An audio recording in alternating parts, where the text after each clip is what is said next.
नमस्कार, कार्यक्रम निर्माण सरोकारमा स्वागत छ। म सुषमा केसी श्रेष्ठ। निर्माण सरोकारमा हामीले विकास, निर्माण तथा अर्थतन्त्रका विभिन्न विषयवस्तुहरूलाई प्राथमिकता दिने गरेका छौं। अब लागौं आजको सन्दर्भमा।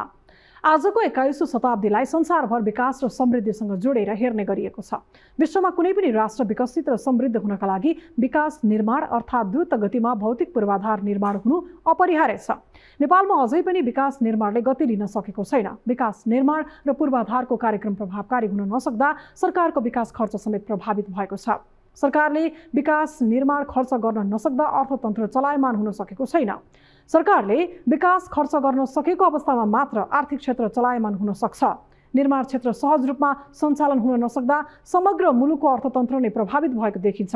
आज निर्माण क्षेत्रसँग जोडिएका धेरैजसो उद्योगहरू बन्द हुने अवस्थामा पुगेका छन्। व्यापार व्यवसाय समेत दिन प्रतिदिन धराशय हुँदै गएको छ। यस्तै एकातिर आयोजना निर्माणका लागि ठूलो संख्यामा दक्ष युवा जनशक्तिको आवश्यकता बढ्दै गएको छ भने अर्कोतिर देशभित्र भएको युवा जनशक्ति वैदेशिक रोजगारीमा जानेको संख्या पनि कहाली लाग्दो छ। त्यस्तै लामो समयदेखि निर्माण कार्यहरू र निर्माण व्यवसायहरूले भुक्तानी, आयोजनाको म्याद थप, मूल्य वृद्धि समायोजन, निर्माणसँग सम्बन्धित नीति ऐन कानुनहरू सम्बोधन लगायतका माग पनि राख्दै आएका छन्।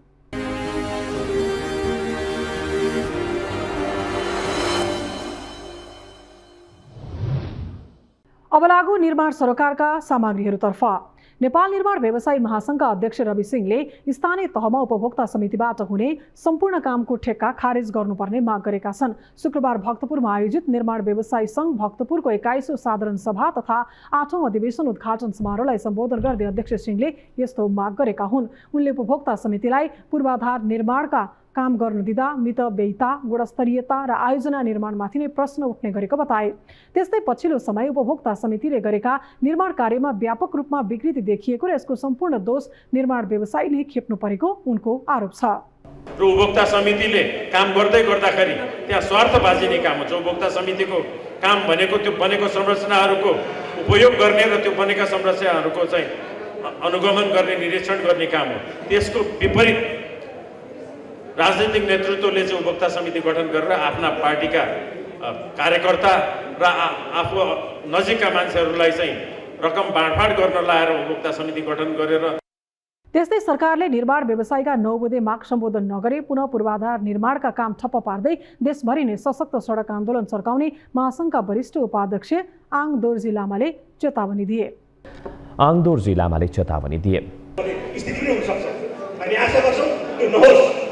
हामी यही कार्यक्रम मार्फत नेपाल सरकारलाई भन्न चाहन्छौँ, सम्बन्धित कर्मचारीहरू भन्न चाहन्छौँ, तपाईँहरूले पौष्टिक रूपमा चाहिँ भएका हाम्रो निर्माण व्यवसायको समस्याहरूलाई चिन्ता गर्ने चाहिँ एड्रेस गर्न सक्नु भएन र खालि एउटा भ्रमको खेत मात्रै गर्ने र निर्माण व्यवसायीहरूले हटाउनु भन्ने एउटा जुन भाष्य तयार गरेको छ त्यसलाई नै निरन्तर दिनुहुन्छ भनेदेखि हामी फेरि पनि भन्नु साथीहरू तपाईँहरूले बाटोबाट फर्केर आएर हामी आन्दोलन गर्नुपर्ने हुन्छ। त्यसैगरी निर्माण व्यवसायी संघ भक्तपुर जिल्लाको सर्वसहमतिका आधारमा नयाँ कार्य समिति चयन भएको छ। नेपालमा विकास निर्माणको गति निकै सुस्त हुँदै गएको छ। पछिल्लो समय राज्यले नै प्रशासनिक कमजोरी र ढिलासुस्तीको कारण पूर्वाधार निर्माणमा नेपाल पछि परेको बताउने गरेको छ। पर्याप्त बजेट बिनाका आयोजनाहरू अघि बढाउने राजनीतिक होडबाजी नै चलेको छ। यसरी वैज्ञानिक अध्ययन अनुसन्धान र स्रोत बिनाका आयोजनाहरू छनौट गर्ने राज्यको परिपाटीले पूर्वाधार निर्माणका सवालमा आम नागरिक समेत निराश बन्दै गएका छन्। यस्तै वर्षौंदेखि आयोजना निर्माणका सन्दर्भमा राज्यले नै गम्भीर त्रुटि गर्दै आएको भए पनि यसको सम्पूर्ण दोष आफूहरूमाथि लगाउने गरेको निर्माण व्यवसायीहरूले बताएका छन्। कुनै पनि आयोजना निर्माणको ठेक्का सम्झौता गरे पश्चात आयोजना निर्माण स्थलमा स्थानीयको अवरोध, निर्माण सामग्री खरिद ढुवानीमा झन्झटिलो कानुनी प्रावधान, राज्यले समयमा भुक्तानी नदिने लगायतका विविध कारण निर्माण कार्यले गति लिन नसकेको निर्माण व्यवसायीहरूले बताउने गरेका छन्। निर्माण उद्योगका समस्याहरूलाई सरकारले व्यवस्था गरेको भन्दै लामो समयदेखि व्यवसायीहरूले गुनासो गर्दै आएका छन्। यस क्रममा निर्माण व्यवसायीहरूले सरकार विरुद्ध विभिन्न विरोधका कार्यक्रमहरू समेत गरेका छन्। सबभन्दा ठुलो समस्या भनेको हाम्रो निर्माण सामग्री नै महँगो भएको हुनाले हामीलाई गाह्रो भयो र एकापट्टि सामान आउन धेरै कठिनाइ छ। अहिले सामानको भाउ बढै छ। त्यो भएको हुनाले हामीलाई धेरै कठिन छ, सामानमा कठिन छ। कार्य गर्नको लागि समयमा काम छिटाउन सकेका छैन, समयमा पेमेन्ट पाइरहेको छैन। त्यो हुनाले हामीले धेरै दुःखहरू भोगिरहेका छौँ। यो समय सापेक्षिक रूपमा चाहिँ जुन ऐन कानुनहरू संशोधन हुनुपर्ने थियो पहिलो नम्बरमा त्यो संशोधनै हुन सकेन। जस्तो भनौँ यहाँलाई म एउटा के अवगत गराउँ भन्दाखेरि 2077 साल साउनमा सार्वजनिक खरिद ऐन चाहिँ जुन संसदमा चाहिँ संशोधनको लागि दर्ता भएको थियो त्यो आजसम्म पनि त्यो संशोधन हुन सकेन। त्यसै गरी अहिले यावत धेरै समस्याहरू छन्। जस्तो भनौँ अहिले चाहिँ जुन कोभिड या युक्रेनहरू रसियाको चाहिँ जुन युद्धको कारणले गर्दाखेरि हाम्रा चाहिँ धेरै जुन महँगी र चाहिँ जुन कामको सुस्त गतिले गर्दाखेरि हाम्रा धेरै कामहरू अवरुद्ध भएका छन्। अब यसमा पनि हामीले हेर्दाखेरि के छ भन्दाखेरि जस्तो भनौँ म्याद थपका समस्याहरू छन्। त्यो म्याद थप कस्तो समस्या छ भने धेरै वर्षदेखि त्यो क्रोनिक रहेका आयोजनाहरू छन्।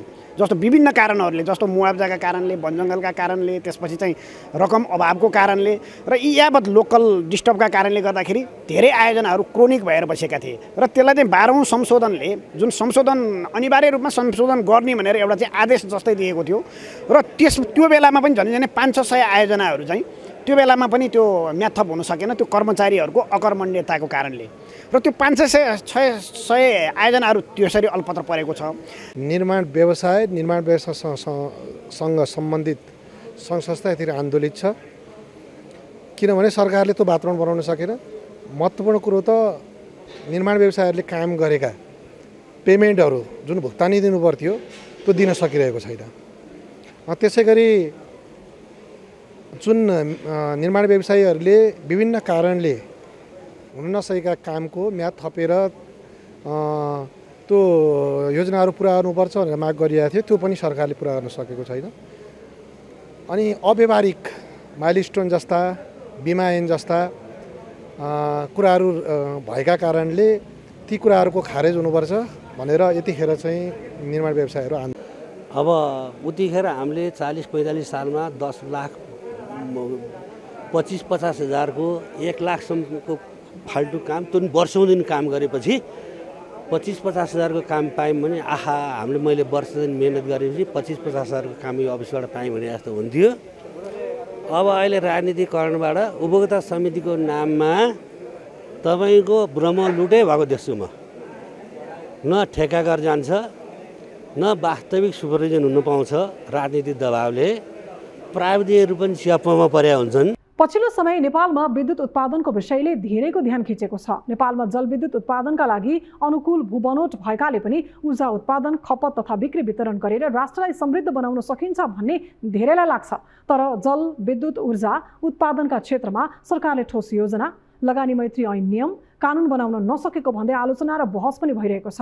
यसरी अहिलेको अवस्था हेर्दा सरकारलाई विद्युत उत्पादन, खपत र बिक्री वितरणमा चुनौती थपिँदै गएको देखिन्छ। एक रिपोर्ट।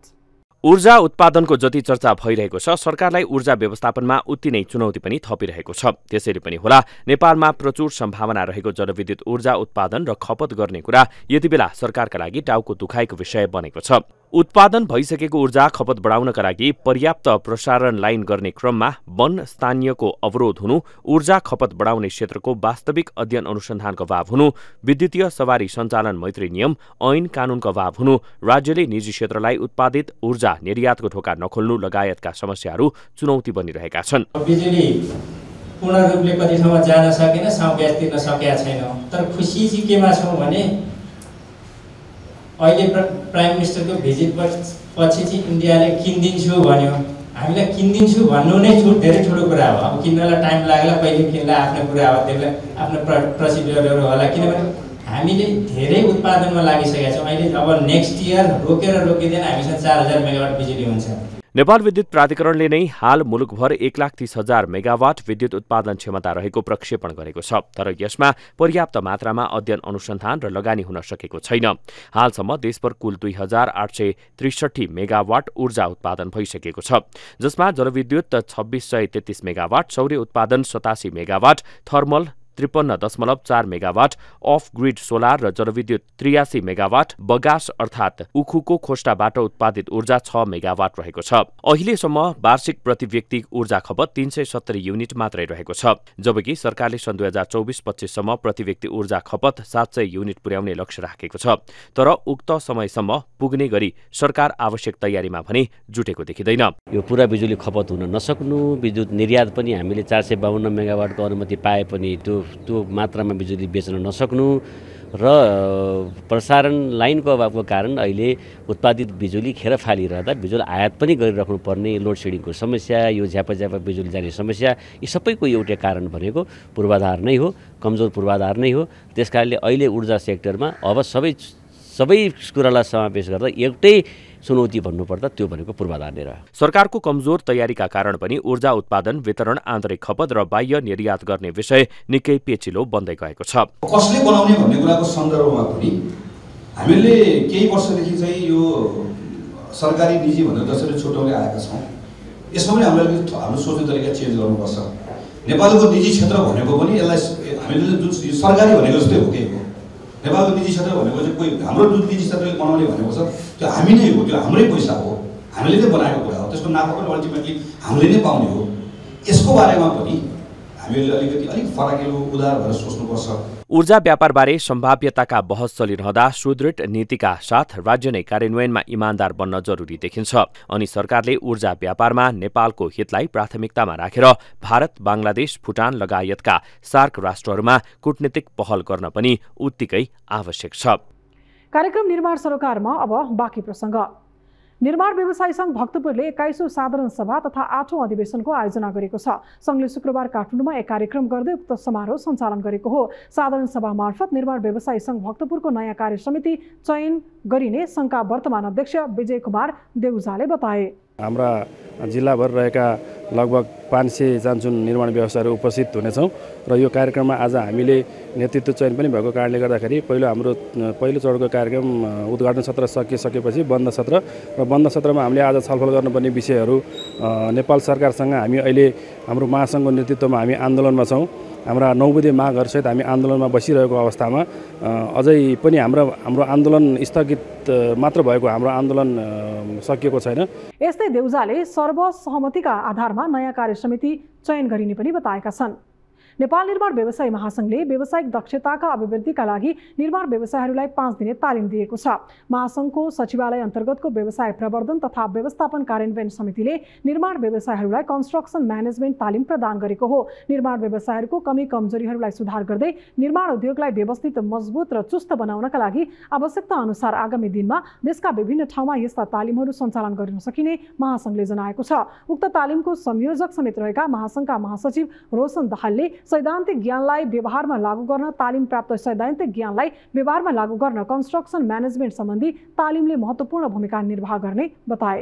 नगर्दाखेरि अथवा बाहिरबाट हेर्दाखेरि तपाईँ हाम्रो पेसा एउटा सजिलो छ भन्ने कुरा बाहिरबाट हेर्दाखेरि देखिन्छ, तर यसमा जब हामी टेन्डर किनेर त्यो टेन्डरभित्र प्रवेश गर्छौँ तब त्यो काम सम्पन्न नहुन्जेलसम्म तपाईँहरूले गर्नुपर्ने कुराहरू, तपाईँहरूले के कुराहरू गर्नुहुन्छ, के कुराहरू गर्नु हुँदैन, कुन कुरा कतिखेर गर्नुपर्छ भन्ने कुराहरू त्यो सार्वजनिक खरिद नियमावली र स्ट्यान्डर्ड बिल्डिङ डकुमेन्टहरूमा उल्लेख गरेका हुन्छन्। यस्ता किताबहरू तपाईँहरूसँग अहिले सजिलो छ, ऊ बेला किताब बोकेर हिँड्नु पर्थ्यो, किताब पढ्नु पर्थ्यो, अहिले तपाईँको सबै वेबसाइटमा राखिदिएको छ।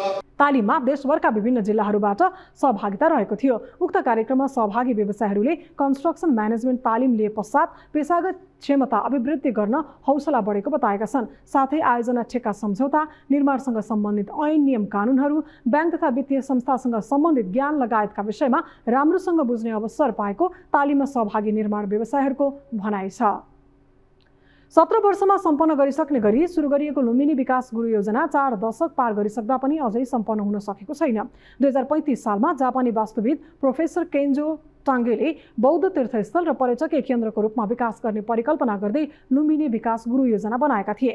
लुम्बिनीको विकास र प्रवर्धन गर्न स्थापित लुम्बिनी विकास कोषमा 16 जना नै उपाध्यक्ष फेरिएका छन्। तर केन्जोले सुरु गरेको यो गुरु योजना 45 वर्ष बित्दा पनि पूरा हुन सकेको छैन।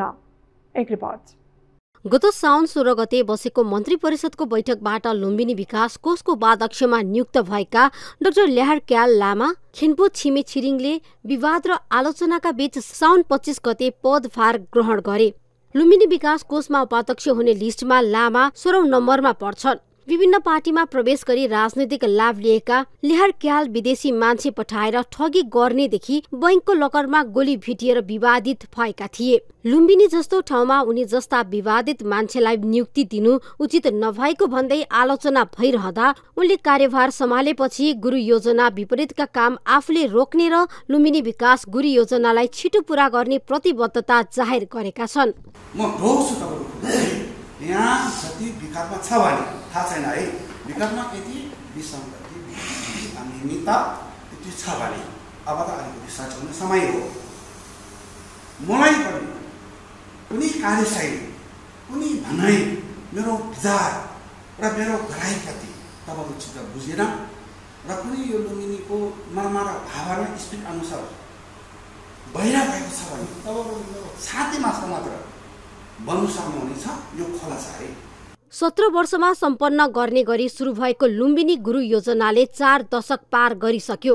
योजना सुरु भएको 45 वर्षको अवधिमा सरकारी र दात्री निकायको ठूलो धनराशि खर्च भइसकेको छ। हालसम्म 88% गुरु योजनाको काम सम्पन्न भएको लुम्बिनी विकास कोषको दावी छ। 1.5 वर्षभित्रमा सम्पन्न गर्ने किसिमले गइरहेका छौँ र यो 6 महिनाभित्रमा भन्ने हो भने यो बाटोको निर्माणहरूमा धेरै कुराहरू परिवर्तन पाउनुहुनेछ। त्यसपछि लुम्बिनीको मुहार फेरि बेग्लै किसिमले निर्माण हुनेछ। त्यसपछि गुरु योजनाका अन्य बाँकी कामहरूको सन्दर्भमा पनि हामीले यो टेन्डर निस्किसकेको छ। त्यो भनेको विशेष रूपमा यहाँभित्रका फोहोर मैलालाई व्यवस्थापन गर्नको लागि सोलिड वेस्ट म्यानेजमेन्टका कुराहरू हो। बौद्ध धर्मावलम्बीहरूको पवित्र धार्मिक स्थल लुम्बिनीको गुरु योजना जापानका प्रख्यात वास्तुविद प्रोफेसर केन्जो टोङ्गोले सन् 1972 देखि 1978 सम्म 6 वर्ष लगाएर बनाएका थिए। राजनीतिक नियुक्तिमा आउने पदाधिकारीले लुम्बिनी क्षेत्रको विकास र विस्तार भन्दा गुरु योजना विपरीतका काम गर्दै आएकाले अन्तर्राष्ट्रिय क्षेत्रमा समेत स्थापित संस्था ओझेलमा पर्न थालेको विज्ञहरूको भनाइ छ। सरकारले आर्थिक वर्ष 2070-71 देखि राष्ट्रिय गौरवको आयोजना समेत लुम्बिनीलाई राखेको छ। संस्कृति तथा पर्यटन मन्त्री लुम्बिनी विकास कोषको पदेन अध्यक्ष रहने प्रावधान छ। लुम्बिनीको विकासका लागि भन्दै विक्रमसम्म 2008 सालमा लुम्बिनी प्रबन्धक समिति र 2042 सालमा लुम्बिनी विकास कोषका रूपमा स्थापना गरियो। अहिलेसम्म कोषमा उपाध्यक्ष सहित 109 जनाले राजनीतिक नियुक्ति पाइसकेका छन्। गुरु योजनाको नाममा लुम्बिनी विकास कोष भनेको एउटा भ्रष्टाचारको अखाडा भइसकेको छ।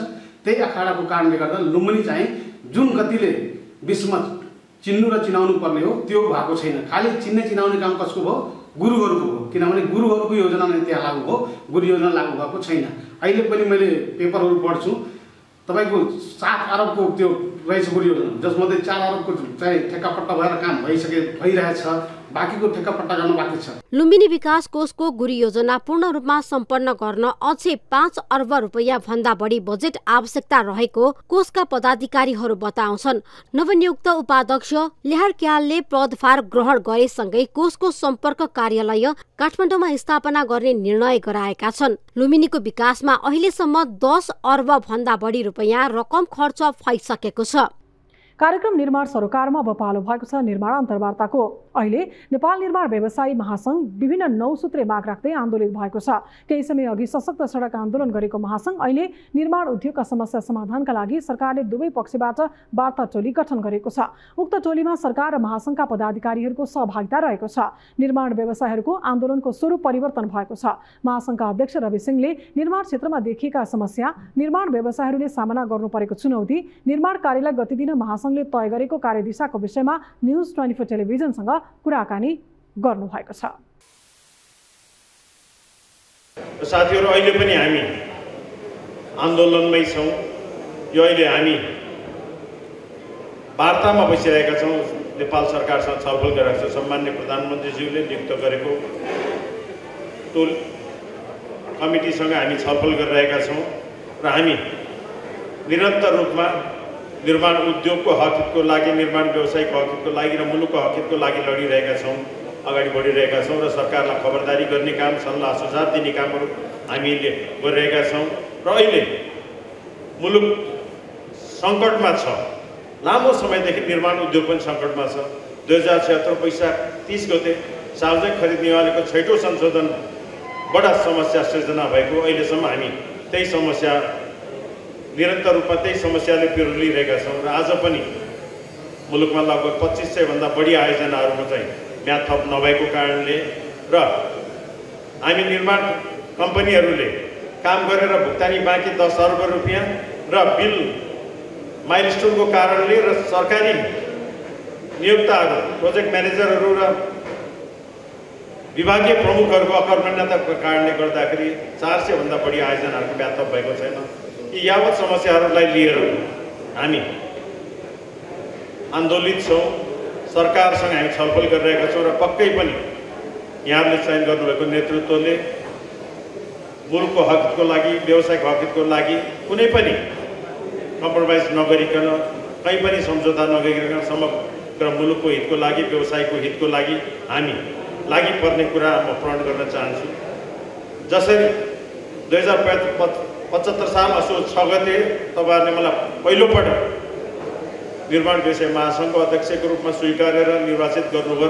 त्यसपछि निरन्तर रूपमा निर्माण व्यवसाय महासङ्घको काम नीतिगत सुधारहरूलाई अगाडि बढाउँदै भन्दा पनि बढी सरकारले गरेका नियमले परिवर्तनबाट आएका समस्याहरूलाई सम्बोधन गर्नको लागि, त्यसलाई खबरदारी गर्नको लागि नै हामीले बढी समय व्यतीत गर्नु परिरहेको छ। सरकारले सार्वजनिक खरिद नियमावलीको संशोधन गर्दै जाँदाखेरि त्यो सार्वजनिक खरिद नियमावली सरोकार राख्ने, सार्वजनिक खरिद गर्ने अधिकारीहरू, त्यसमा काम गर्ने व्यवसायहरू र विभिन्न क्षेत्र विकास मन्त्रालयका अधिकारीहरूसँग सम्पर्क छलफल गरेर त्यो नियमावली संशोधन गर्ने भन्दा पनि यो नियमावलीमा कसरी निर्माण उद्योगमा लाग्नुभएका व्यवसायहरू र नियोक्ताहरूलाई कसरी कस्न सकिन्छ भन्ने सोच राखेर सार्वजनिक खरिद नियमावलीको संशोधन भइरहेको कारणले गर्दाखेरि हामी समस्यामा पर्दै गयो र हामी समस्यामा परेपछि समग्र मुलुक समस्यामा परिरहेको छ। 2076 साल वैशाख 30 गते सार्वजनिक खरिद नियमावलीको 6औं संशोधनपछि त्यसबाट सृजना भएको समस्यालाई सम्बोधन गर्नलाई हामीलाई 11 महिना लाग्यो र 76 सालको फागुन 14 गते 2772वटा आयोजनाको म्याद थप भयो। त्यो लगभग 4 खर्बको आयोजना र 1 वर्ष म्याद हामीले पाउँदै गर्दाखेरि कोभिड-19 को प्रभावको कारणले गर्दाखेरि त्यो दिएको म्यादमा हामीले कामहरू अगाडि बढाउन सकेनौँ र निरन्तर रूपमा त्यसको त्यो 9औं संशोधनपछि 10औं र 11औं आयो र 10औं र 11औंमा पनि हामी सरकारवाला पक्षसँग सरकारले सहकार्य नगरिकन 10औं र 11औं संशोधन ल्यायो र त्यसले केही पनि सम्बोधन गर्न सकेन र 12औं संशोधन 2079 साल असार 20 गते आउँदै गर्दाखेरि हामीसँग केही छलफल गरेर केही कुराहरू टुङ्ग्याएर हाम्रो आन्दोलन पश्चात हामीले गरेका सहमतिहरूलाई छलफल गरेर पनि त्यो सहमति अनुसारको नियमावली नआएको कारणले गर्दा 11औंमा नआएको कारणले गर्दा 12औं ल्याउन सरकार बाध्य भयो र 12औं संशोधन आएपछि पनि हामीले तत्कालीन अवस्थामा हाम्रो ध्यान केमा केन्द्रित रह्यो भने म्याद थप भएपछि अरू कुराहरू समाधान हुन्छ। तर अब अहिले हामीले के भनिरहेको छ भने म्याद थप मात्रै समस्याको समाधान होइन, म्याद थप सँगसँगै सरकारले नियोक्ताले ध्यान दिनुपर्ने कुराहरू सार्वजनिक खरिद नियमावलीको नियम 6 अनुसार सम्पूर्ण प्रक्रियाहरू पुरा गरेको छ कि छैन, सरकारसँग भुक्तानी गर्न सक्ने यथेष्ट रकम बजेटको विनियोजन भएको छ कि छैन भन्ने नै प्रमुख कारण छ। भने अर्को काम सम्पन्न गर्नको लागि हामीलाई के कुरा आवश्यक छ भन्दाखेरि सार्वजनिक खरिद ऐन नियममा भएको व्यवस्था अनुसार मूल्य समायोजन दिनुपर्ने कुरामा सरकारले बल मिच्याइ गरेर मूल्य समायोजनलाई कतै फ्रिज गर्ने र कतै नदिने जुन परिपाटी छ त्यो परिपाटीलाई खबरदारी गर्नको लागि अहिले हामीले प्रमुख मुद्दा नै सबैभन्दा पहिला सार्वजनिक खरिद नियमावलीको 12औं संशोधनले सम्बोधन नगरेका आयोजनाहरूको म्याद थपलाई पहिलो प्राथमिकतामा राखेका छौँ र त्यो टेन्डर गरेको कारणले गर्दाखेरि हामीले सम्झौता गरेको कारणले गर्दाखेरि निर्माण कम्पनीहरू अहिले धराशयी भएको छ, ट्र्यापमा परेको छ, हामीले भुक्तानी पाएका छैनौँ र अझ पनि हामीले गरेका कामहरूलाई विभिन्न बहानामा भुक्तानी नगर्ने प्रपञ्च चाहिँ सरकारले रचिरहेको छ र अझ हामी कहाँनिर गएर सशङ्कित छौँ भने अब हुने म्याथपबाट जुन 4 अर्बभन्दा बढीको दायित्व सृजना हुन्छ त्यसको सरकारले बजेटको व्यवस्थापन कसरी गर्छ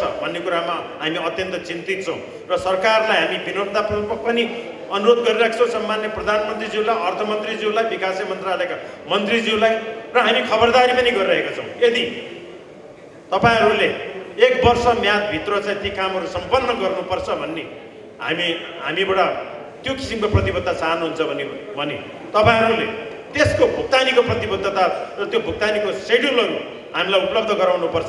जसरी हामीले सम्झौता गर्दाखेरि तपाईँहरूले हामीसँग कार्यतालिका माग गर्नुहुन्छ त्यसै गरेर त्यो सम्झौता सँगसँगै तपाईँहरूले भुक्तानी तालिका दिनुपर्छ र तपाईँले दिएका भुक्तानी तालिकाको आधारमा हामी कार्यतालिका बनाउँछौँ र त्यो तपाईँहरूको भुक्तानीको तालिका तपाईँहरू असफल हुनुभयो भने हाम्रो कार्यतालिका पनि असफल हुन्छ भनेर हामीले त्यसरी सरकारसँग अब म्याथप गर्दाखेरि भुक्तानी तालिका माग्नु पनि आवश्यक छ र त्यो तालिका अनुसार जसरी हामीले कार्यतालिका दिन्छौँ त्यसै गरी भुक्तानी तालिका लिएर हामीले सरकारलाई पनि हाम्रो यो सम्झौता म्याथपको सम्झौतामा यो क्लज एउटा थप्नुपर्ने आवश्यकता हामीले महसुस गरेका छौँ र त्यो अनुसार अब हुने म्याथपमा चाहिँ हामीले सरकारसँग भुक्तानी तालिका माग गर्नुपर्छ र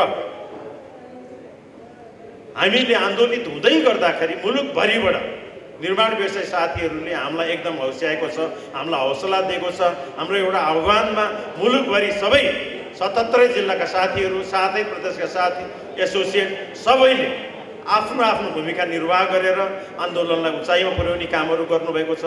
तपाईँहरूले आफ्नो जिल्लामा बसेर पनि आन्दोलित हुनुभयो र जिल्लामा बसेर खबरदारी गर्ने काम गर्नुभयो, ज्ञापन पत्रहरू बुझाउनुभयो भने महासङ्घको आह्वानमा तपाईँहरूलाई महासङ्घले एउटा आह्वान गर्ने बित्तिकै हजारौँ अगुवा निर्माण व्यवसाय साथीहरू 77 जिल्लाबाट 7वटा प्रदेशबाट एसोसिएटबाट राजधानी केन्द्रित आन्दोलनलाई तपाईँहरूले उचाइमा पुर्याउने काम गर्नुभयो।